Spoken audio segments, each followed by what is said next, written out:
صاحب نصاب بھی نہیں ہیں تو بچوں پر قربانی کیوں واجب ہوگی؟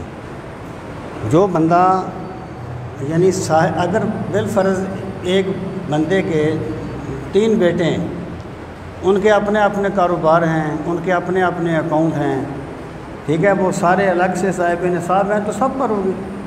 اگر بچے جو ہیں وہ باپ پر ڈپینڈ کرتے ہیں اپنے اخراجات میں بھی، تو پھر بچوں پر کس طریقے سے واجب ہوگی؟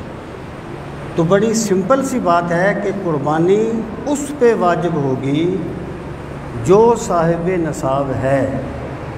اگر ایک گھر میں صرف باپ صاحب نصاب ہے تو باپ پر ہوگی، اگر کوئی بچہ بھی صاحب نصاب ہے تو اس پر بھی ہوگی، اگر کوئی بھی صاحب نصاب نہیں ہے تو کسی پر بھی واجب نہیں ہوگی۔ اور کوئی بات تو نہیں ہے۔ میں ایک حدیث پاک میں آپ کو سناتا ہوں، ابھی 2-3 منٹ ہیں۔ یہ کیا کہ رسول کریم صلی اللہ تعالیٰ علیہ وآلہ وسلم نے حضرت ابن عمر رضی اللہ عنہ سے فرمایا کہ دنیا میں ایک مسافر کی طرح رہا کر، اور اگر تیرے لیے ممکن ہو ان قدر کا انتصبح و تمسیا، اگر تو یہ طاقت رکھے کہ تو صبح اس حال میں کرے کہ تیرے دل میں کسی کے بارے میں بغض نہ ہو، اور شام اس حال میں کرے کہ تیرے دل میں کسی کے بارے میں بغض نہ ہو، یعنی تیرا دل جو ہے وہ بغض اور کینے سے پاک ہو۔ پھر آپ نے فرمایا ذالک من سنتی، اپنے دل کو صاف رکھنا میری سنت ہے۔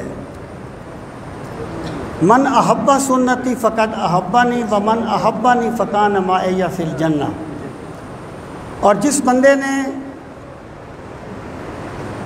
میری سنت سے محبت کی اس نے مجھ سے محبت کی، اور جس نے مجھ سے محبت کی وہ جنت میں میرے ساتھ ہوگا۔ اب آپ دیکھیں جو بات میں کہنا چاہتا ہوں کہ معاشرے میں اختلاف بھی ہو جاتے ہیں، دوسروں کے ساتھ لڑائی جھگڑے بھی ہو جاتے ہیں۔ اختلاف رائے کو بغض نہیں کہتے، اختلاف رائے کو کینہ یا کدورت نہیں کہتے۔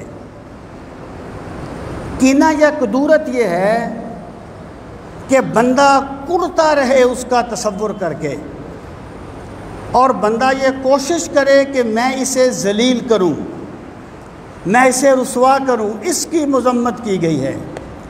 اب بندہ سوچے گا کہ یار میرا دل اس کے بارے میں کس طرح صاف ہوگا جس نے میرے ساتھ یہ زیادتی کی، جس نے میرا یہ حق مار لیا وغیرہ۔ سب سے پہلی چیز تو یہ ہے کہ بندہ جس چیز کے بارے میں یہ سمجھے کہ یہ صحیح نہیں ہے، اللہ سے اس کی دعا مانگے کہ میرے مالک مجھے سچ راستے پر چلنے والا بنا دے۔ اور دوسرا اس کا طریقہ یہ ہے کہ بندہ اس کو معذور جان لے، بندہ یہ کہے کہ جس کے ساتھ میرا اختلاف ہے، جس نے اس طریقے سے میرے ساتھ جھگڑا کیا تھا، زیادتی کی تھی، وہ بیچارہ بات کو سمجھ نہیں سکا تھا۔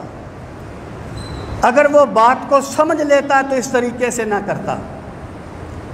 جب بندہ جیسے رسول کریم علیہ الصلوۃ والسلام نے غزوہ احد کے موقع پہ دعا مانگی تھی نا، جب صحابہ کرام نے کہا یا اللہ انہیں تباہ کر دے، اللہ کے رسول دعا فرمائیں اللہ انہیں تباہ کر دے، تو سرکار نے فرمایا اللہم اہد قومی فإنہم لا یعلمون، اے اللہ میری قوم کو ہدایت دے دے، یہ مجھے جانتے نہیں ہیں۔ یہ غلط بندے کو معذور جان لینا بھی میرے پاک نبی کی سنت ہے۔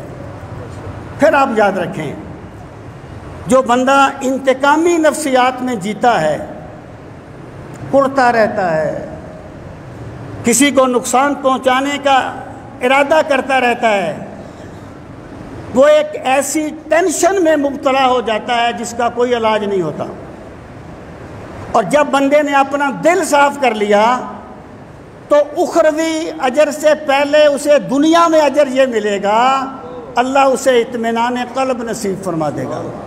اور یہ جو ٹینشن ہے نا، میں کہا کرتا ہوں بندہ کام سے نہیں مرتا، ٹینشن سے مرتا ہے۔ اکثر بیماریاں ٹینشن سے پیدا ہوتی ہیں، اور ٹینشن کب پیدا ہوتی ہے؟ جب بندہ اپنی حد سے آگے بڑھتا ہے۔ تو بندے کو یہ چاہیے کہ وہ دوسرے کو معذور جان لے، یار وہ بات کو سمجھ نہیں سکا، اس میں اتنی سمجھ نہیں ہے، تب بھی اس کے دل کو ایک اطمینان ملے گا اور اس کی ٹینشن ختم ہو جائے گی، اس کا دل صاف ہو جائے گا۔ اور جس بندے کا دل صاف ہو جائے، رسول کریم علیہ الصلوۃ والسلام فرماتے ہیں اس نے میری سنت کو اپنا لیا ہے اور جنت میں میرے ساتھ رہے گا۔ مجھے سوال صاحب کا سوال ہے، اگر ایک آدمی کنبے گھر کا خرچ چلاتا ہو اور بچے بیوی ساتھ ہوں تو الگ الگ